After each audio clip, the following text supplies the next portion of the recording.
All right, what's happening, ladies and gentlemen? Welcome back to the Philip Ray YouTube channel. Now, I know it's been a very long time. I've been on hiatus from YouTube for, I don't even know when, stacks of years. However, I thought now, more so than ever, is the perfect time to jump back into YouTube and really, I guess, give something to the people that follow me, gain some more followers on the way, and really help some people out. So I decided right now, during this whole crazy Corona, COVID-19 craziness in the world, everyone being on lockdown, I thought I would finally set up the camera in my, this is literally my closet, my walk-in wardrobe, because I feel like this is the best way to hide myself and really focus in on you guys. I wanted to do this video today to speak to you guys about the 3 things that I wish I had when I started my fitness journey. However, before we start, what I want you to do is spend just 2 seconds, do me a favor, go over and smack that subscribe button, because I've got stacks of cool videos lined up that I really want you guys to check out. I'm gonna promise to upload videos every Sunday and Thursday. So make sure you hit that little ding dong notification bell so you get a notification every time one of my videos comes up.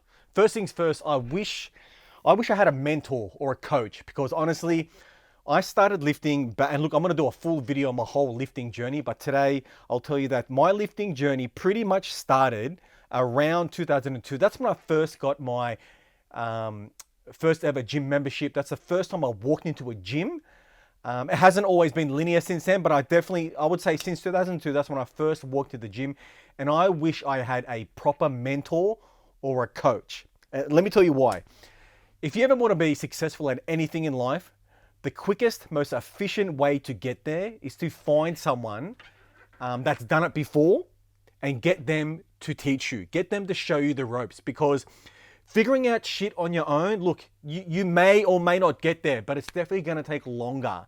Analogy I like to use is, if you ever wanted to plant an apple tree and you had never done it before and you had no idea how to fucking grow apples or plant an apple tree, the quickest way for you to grow an apple tree successfully is to get someone that's planted one before, like an apple tree farmer, and get them to show you how it's done, because you'll be guessing where to plant seeds.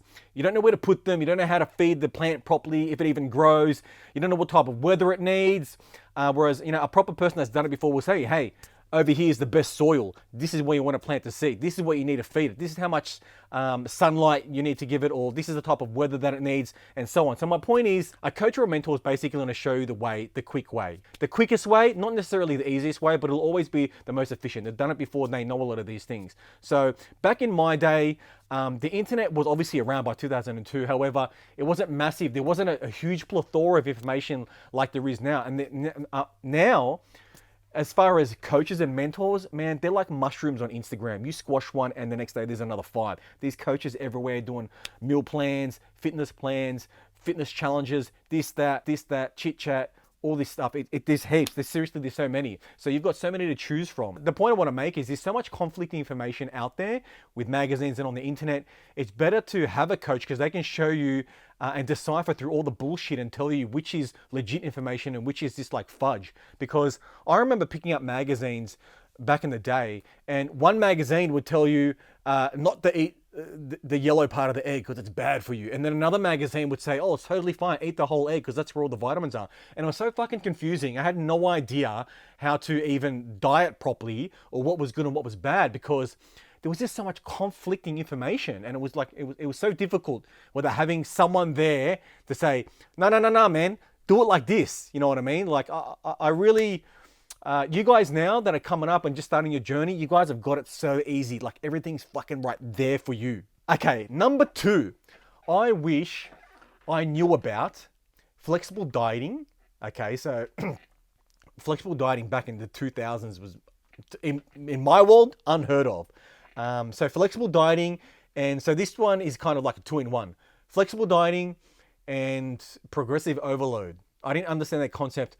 And obviously, point number 2 really kind of rolls off from point number 1, because I don't have a coach or a mentor. I didn't have anybody to show me these things like flexible dieting, calorie surplus and calorie deficit. I didn't even know what a TDE was.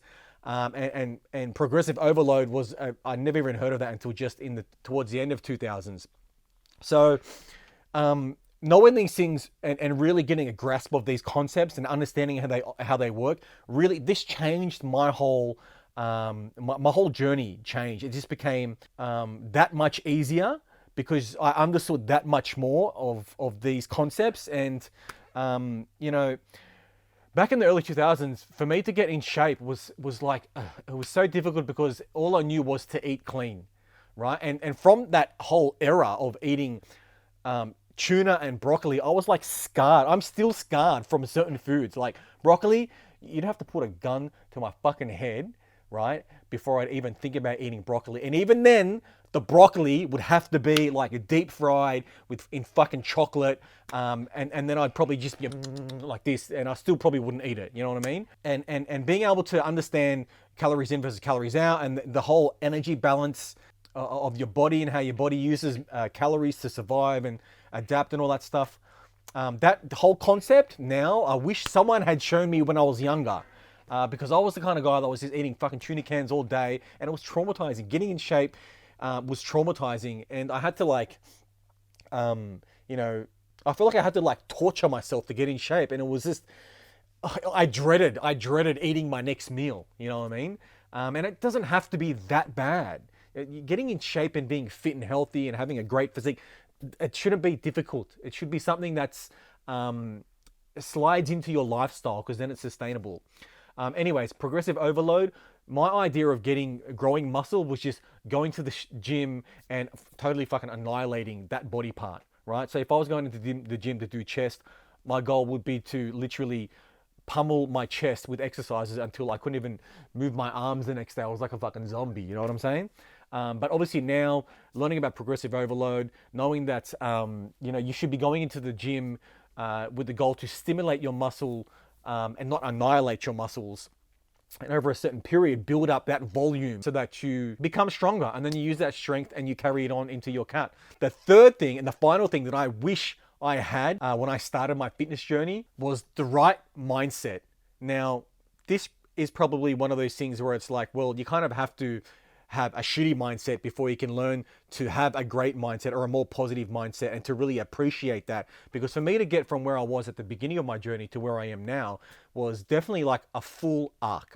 I had to go full circle to learn to appreciate and to learn to, you know, self-reflect and look at myself and kind of dissect what I wanted to keep about my mind, about who I was and what I wanted to kind of get rid of. Like I said, you really have to go full circle to self-reflect and you know, self-analyze yourself like that.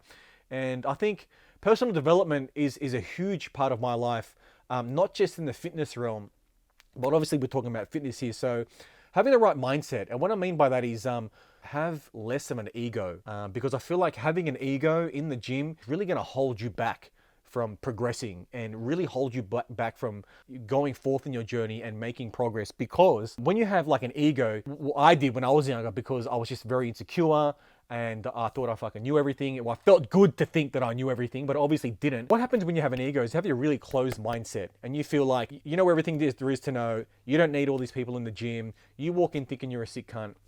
So first things first, you're going to be very closed-minded to learning. And the fitness journey is something where you need to learn if you want to improve. So if you've got a closed, egotistical mindset and you're not interested in learning of other people, you're going to stay stagnant for many years. The biggest thing for me was dropping the ego, being open-minded to learning from different places, different areas, different people, whether they were younger than you, older than you, it doesn't matter. You can go into the gym and learn one thing by being open-minded, and that can change your whole journey moving forward. However, if you go into the gym with a closed mindset, thinking you know everything with a massive ego, you're not going to learn anything and you're going to stay still and you're just spinning your wheels, you're churning. And I think that's just a massive waste of time. So just to recap, the 3 things that I wish I had: a mentor or a coach that could show me the way. It would minimize me guessing and wasting a lot of time trialing and error. Number 2, I wish I knew about flexible dieting, progressive overload, that type of hardcore mechanical knowledge that has basically become the base of my fitness lifestyle today. And number 3, I wish I had the right mindset. However, if I was to give some advice for you guys starting out now, first things first, get a coach. If you find that you're getting stagnant with your results, whether you're trying to gain muscle, lose body fat, I would get a coach. Get one that resonates with you. There's heaps out there, man. I can spin off so many right now. I got my favorites. For the younger guys, I reckon guys like Zach Perner, Robbie Frame, Nick Cheadle, obviously Matt Ogus, these guys, guns, you know what I mean? Definitely recommend those types of guys. They've got programs. If not, you get Joseph Rakic is another amazing one. These guys like definitely, in my opinion, the best at what they do. They're great guys. They resonate with me. I would definitely recommend them. Really master a diet. Look, there's many diets out there. I fall into the category of flexible dieting because I feel like that, to me, is the ultimate control over my nutrition, and it's sustainable. And when it's sustainable for me, it means I'm going to do it long term, right? So really find the diet that you think you can carry on long term, because you know, the fastest route is not always the best way for you.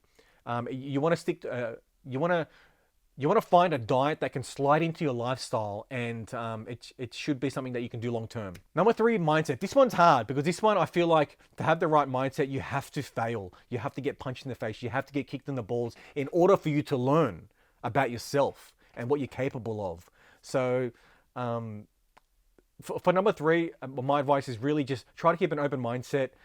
Try to self-reflect as much as you can. At the end of every day, look back and say, what did I do today that I kind of find a little bit cringeworthy, or something that I kind of didn't want to do? I reacted unfavorably, and how can I better myself moving forward? Constantly self-reflecting and looking at who you are and who you want to be and how far you are from that person is honestly, for me, the best way to progress, not just in fitness, but in life.